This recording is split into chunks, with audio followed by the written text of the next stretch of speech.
कांग्रेस ने राहुल गांधी के लिए नोबेल पुरस्कार की मांग की। बीजेपी का तंज 99 बार चुनाव हारने के बाद मिलेगा। राष्ट्रीय राजनीति में एक बार फिर चर्चा का केंद्र बन गया है कांग्रेस और भाजपा का पुराना टकराव। हाल ही में कांग्रेस नेता सुरेंद्र राजपूत ने वेनेजुएला की विपक्षी नेता मारिया कोरिना मचाडो के उदाहरण का हवाला देते हुए राहुल गांधी के लिए नोबेल पुरस्कार की मांग की।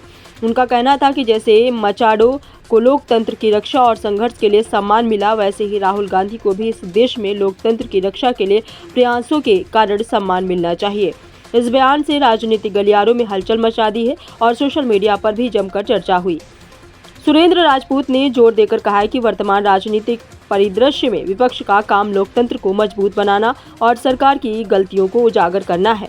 उन्होंने राहुल गांधी के लगातार प्रयासों और मौजूदा सत्ता के खिलाफ उनके संघर्ष को उद्धृत करते हुए कहा कि लोकतंत्र की रक्षा के लिए यह संघर्ष नोबेल पुरस्कार के योग्य है।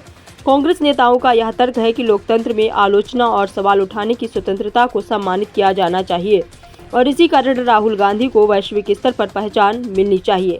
बीजेपी ने कांग्रेस के इस बयान पर कड़ी प्रतिक्रिया दी है। पार्टी के नेताओं ने तंज कसते हुए कहा कि राहुल गांधी को 99 बार चुनाव हारने के बाद ही नोबेल पुरस्कार मिल सकता है। भाजपा का यह व्यंग्य सोशल मीडिया पर भी वायरल हुआ और राजनीतिक गलियारों में हंसी टिटोली का विषय बन गया।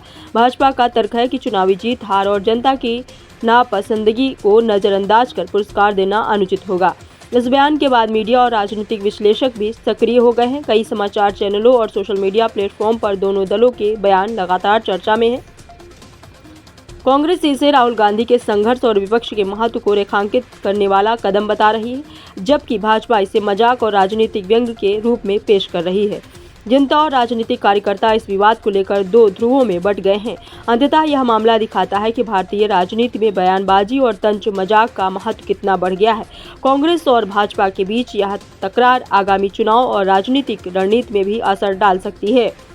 नोबेल पुरस्कार की मांग और भाजपा का तंज दोनों ही दलों की रणनीतिक शैली और विपक्ष सरकार की भूमिका को उजागर करते हैं।